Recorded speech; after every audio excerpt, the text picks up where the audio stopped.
السلام علیکم پیارے دوستوں، دادی ماں کی کہانیوں میں آپ سب کو خوش آمدید۔ دادی ماں کی پیاری پیاری میٹھی میٹھی کہانیاں سننے کا تو سب کو شوق ہوتا ہے، تو دادی ماں کی پیاری کہانیاں سننے کے لیے میرے چینل کو سبسکرائب کریں اور بیل آئیکن کو پریس کیجیے۔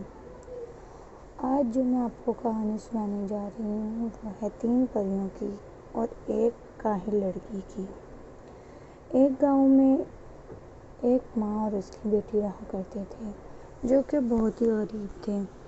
ماں ادھر ادھر کا کام کر کے اپنی بیٹی کا پیٹ پالا کرتی تھی۔ پھر کچھ سالوں بعد بچی بڑی ہو گئی۔ ماں نے اسے کہا کہ اب تم بھی میرا ہاتھ بٹاؤ کام میں، لیکن وہ بہت کام چور تھی، بالکل بھی کام کو ہاتھ نہ لگاتی تھی۔ ایک دن اس کی ماں کو غصہ آیا اور وہ اسے مارنے لگی، اتنا مارنے لگی کہ اس کا شوہر گھر سے باہر جانے لگا۔ باہر سے ملکہ گھوم رہی تھی۔ ملکہ نے جب رونے کی آواز سنی تو اس نے گھر میں آ کے وجہ جانی کہ بیٹی کو کیوں مار رہی ہو۔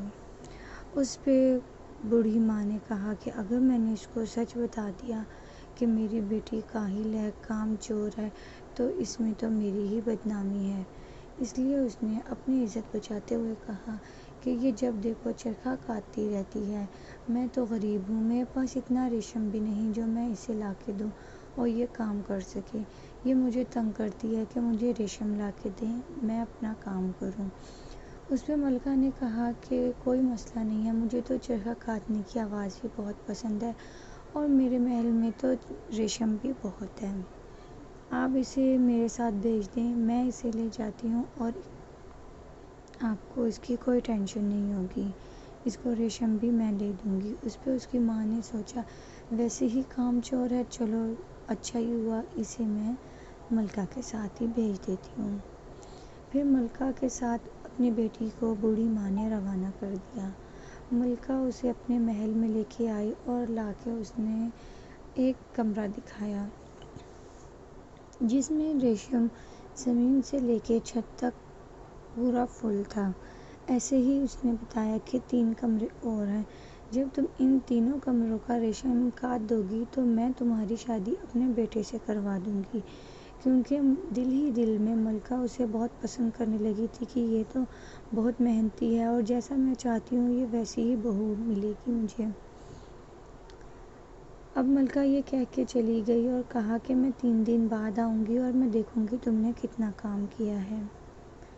اب وہ لڑکی بیٹھ کے رونے لگی، اتنا روئی، روتے روتے 3 دن گزر گئے۔ اس نے چرخہ کاتا بھی نہیں، اسے چلانا بھی نہیں آتا تھا، نہ ہی اسے ریشم کا کچھ پتا تھا۔ 3 دن کے بعد ملکہ آئی، اس نے دیکھا اس نے کچھ بھی نہیں کیا۔ وہ لڑکی نے اسے ڈانٹا اور کہا یہ کیا بات ہوئی، تم نے تو ابھی تک ریشم کو ہاتھ بھی نہیں لگایا۔ اس پہ لڑکی کہنے لگی، بہانے بناتے ہوئے کہنے لگی کہ میں گھبرا گئی تھی، مجھے اپنے گھر والوں کی یاد آ رہی ہے، اس لیے مجھ سے کام نہیں ہو رہا۔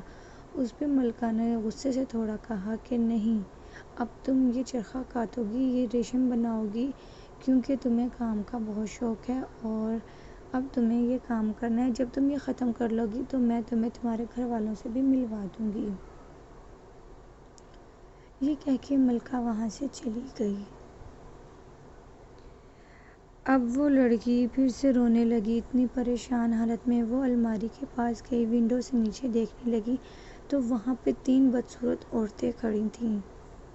ایک کا پاؤں اتنا لمبا تھا، دوسرے کا ہونٹ اتنا بڑا کہ وہ نیچے اس کے تھوڑی اس کا منہ چھپا رہا تھا، اور تیسری کا انگوٹھا بہت بڑا سارا تھا، ایسے مڑا ہوا۔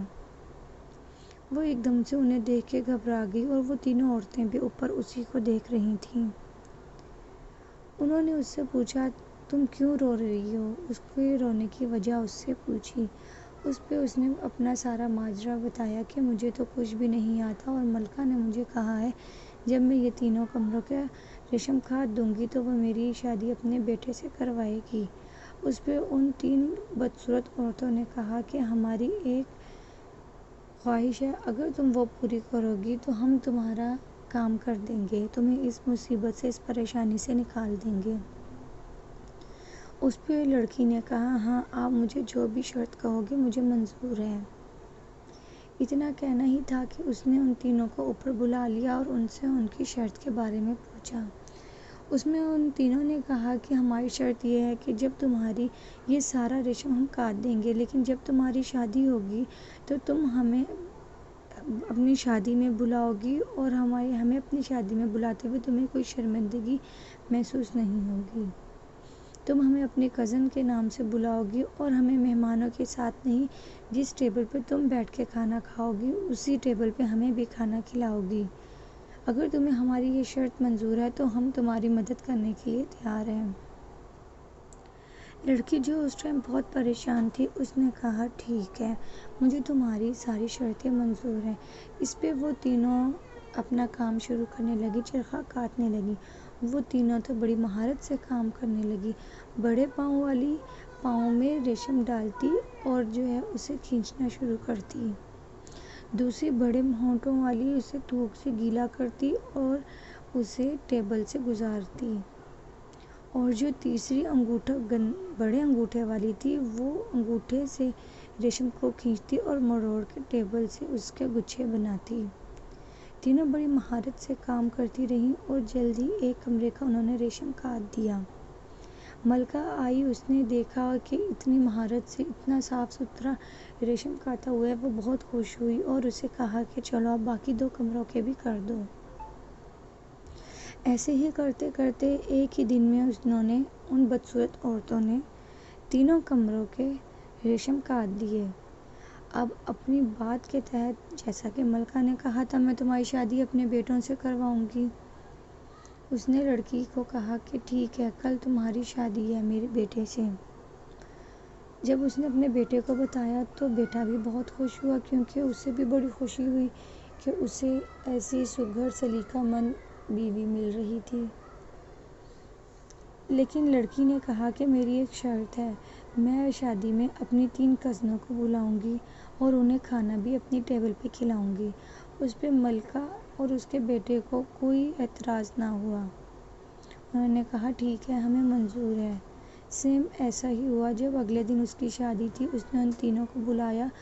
وہ تینوں جب آئیں اتنے شاندار لباس میں کہ دیکھ کے سب حیران ہو گئے، لیکن جب وہ ان کی ٹیبل پہ آئیں اور آ کے کھانا کھانے کے لیے بیٹھنے لگیں تو شہزادہ دیکھ کے سہن نہ کر پایا اور اس نے یہ کہہ دیا ارے یہ تو اتنی بدصورت ہیں، تمہاری کزنیں اس قدر بدصورت کیسے ہو سکتی ہیں؟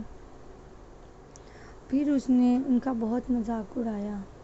پھر پوچھا کہ تمہارا پاؤں اتنا بڑا کیوں ہے؟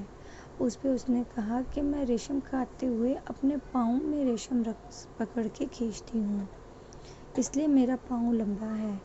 لمبے ہونٹ والی نے کہا کہ میں اپنی تھوک سے اس ریشم کو گیلا کرتی ہوں، اس وجہ سے میرے ہونٹ اتنے بڑے ہیں۔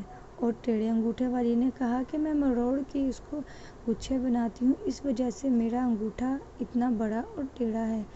اس پہ شہزادے نے کہا میری بیگم بھی تو ریشم کاٹتی ہے پر وہ تو اتنی خوبصورت ہے۔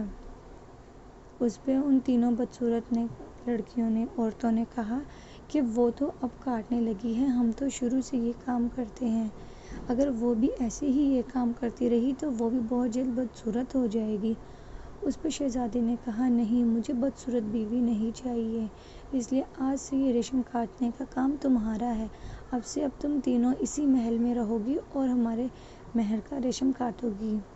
اس طرح سے ان تینوں بدصورت عورتوں کو محل میں رہنے کی جگہ بھی مل گئی اور کام بھی مل گیا، اور وہ کامچور لڑکی کو کام سے آزادی بھی مل گئی اور یوں وہ اپنی ہنسی خوشی زندگی گزارنے لگی۔ تو بچوں بتاؤ کیسی لگی میری اسٹوری آپ سب کو؟